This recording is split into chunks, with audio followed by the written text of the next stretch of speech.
నమస్కారం అండి. అంతర్యామిలో ఈనాడు అంశం మాయావలయం మనకు అందించిన వారు శ్రీమత్ కందాళ బాల సరస్వతి గారు. వివరిస్తున్నది మీ విజయభాస్కర్. బతుకులెల్ల మాయ, భవబంధములు మాయ, మనమంతా మాయాధీనులమే. సాధారణంగా ఉన్నదాన్ని లేనట్లుగా, లేనిదాన్ని ఉన్నట్లుగా భ్రమింపజేసేదాన్నే మాయ అనుకుంటూ ఉంటాం. కానీ తల్లిదండ్రులు, తోబుట్టువులు, భార్యాబిడ్డలు, బంధుమిత్రుల పట్ల మనకుండే ప్రేమ, అనురాగం ఇదంతా మాయే. పగ, ప్రతీకారం, ద్వేషం వంటి ప్రతికూల భావనలు కూడా మాయే. నిప్పును నివురుగప్పినట్లు భౌతిక భ్రాంతులు, భవబంధాల రూపంలో ఆత్మను మాయ ఆవరిస్తుంది. గర్భోపనిషత్తు ప్రకారం కర్మ ఫలాలను అనుభవించడానికి జీవుడు ఎన్నో జన్మలను పొందుతాడు. జఠర నరకం అనుభవించే దశలో పూర్వజన్మజ్ఞానం ఉండటంతో వచ్చే జన్మను సార్థకం చేసుకోవాలని, మోక్షం పొందాలని అనుకుంటాడు. కానీ బాహ్య ప్రపంచంలోకి రాగానే అంతా మరచి మాయావరణంలో బందీ అయిపోతాడు. అందుకే దీన్ని చీకటిగా అభివర్ణించారు. చీకటింట పుట్టి చీకటిన పెరిగి చీకటి మరుగుననే చిక్కినేలా అంటాడు వేమన. ఈరోజు ఉండే ధనం, అనుచర గణం, యవ్వనం రేపటికి ఉండవు. ఇవి ఉన్నందుకు గర్వపడటం, లేనందుకు బాధపడటం చేయక్కర్లేదు. ఇదంతా మాయాని తెలుసుకుని ప్రవర్తించమని, బ్రహ్మ మాత్రమే సత్యమని శంకర భగవత్పాదుల మోహముద్గరం చెబుతోంది. కానీ ఈ మిథ్యా జగత్తునే నిత్యమని, సత్యమని మనం భ్రమలో ఉంటాం.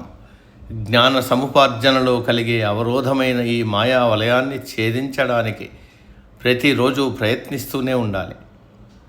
మాయ తాను సృష్టించిన బలీయమైన శక్తి అని, సత్వరజస్తమో గుణాల వల్ల బందీలైన వారు త్రిగుణాలకు అతీతుణ్ణి అయిన తనను తెలుసుకోలేరని గీతాచార్యుడే స్వయంగా చెప్పాడు. మామేవ ఏ ప్రపద్యంతే మాయమితం తరంతితే. ప్రపత్తితో తనను ఆశ్రయించిన వారు మాయ నుంచి బయటపడగలరంటూ దాన్ని అధిగమించే ఉపాయం కూడా ఆయనే చెప్పాడు. మాయామోహితులైన వారు 4 విధాలుగా ఉంటారు. అజ్ఞానులు, సోమరులు, అహంకారులు, అసుర స్వభావులు. వీరు మాయావలయాన్ని ఛేదించి పరమాత్మను చేరుకోలేరన్నది గీతావాక్యం. మాయ అనేది నీటిలో తేలియాడే నాచు వంటిది. గుర్తించడం అనే జ్ఞానం ద్వారా దాన్ని తొలగిస్తే పరమాత్మ అనే స్వచ్ఛమైన నీరు లభ్యమవుతుంది. అయితే తొలగిస్తున్న కొద్దీ మళ్ళీ నీటికి నాచు పట్టినట్టే మనిషిని విషయ వాసనలు ఆవరిస్తూనే ఉంటాయి. వీటిని తిరిగి చేరనివ్వకపోవడం సాధకుడి లక్షణం. వివేక వైరాగ్యాలు ఆత్మజ్ఞానానికి హేతువులు. మనల్ని పట్టి పీడించే రాగద్వేషాలు వీటిని నశింపజేస్తాయి.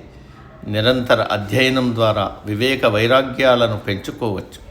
ప్రపంచమనే మాయాసాగరంలో వాంఛలు లంగరు వేసుకుని ఉన్నంత వరకు జీవన నౌకా ప్రయాణం సాగదు. విషయ వాసనలనే లంగరు ఎత్తినప్పుడే అది పరమాత్మనే గమ్యాన్ని చేరుకుంటుంది. దానికోసం ఆయన ఏర్పరిచిన భక్తి, జ్ఞాన, కర్మ మార్గాల్లో పయనించాలి.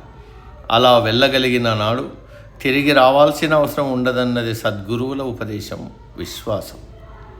సమాప్తం. సర్వే జన సుఖినో భవంతు.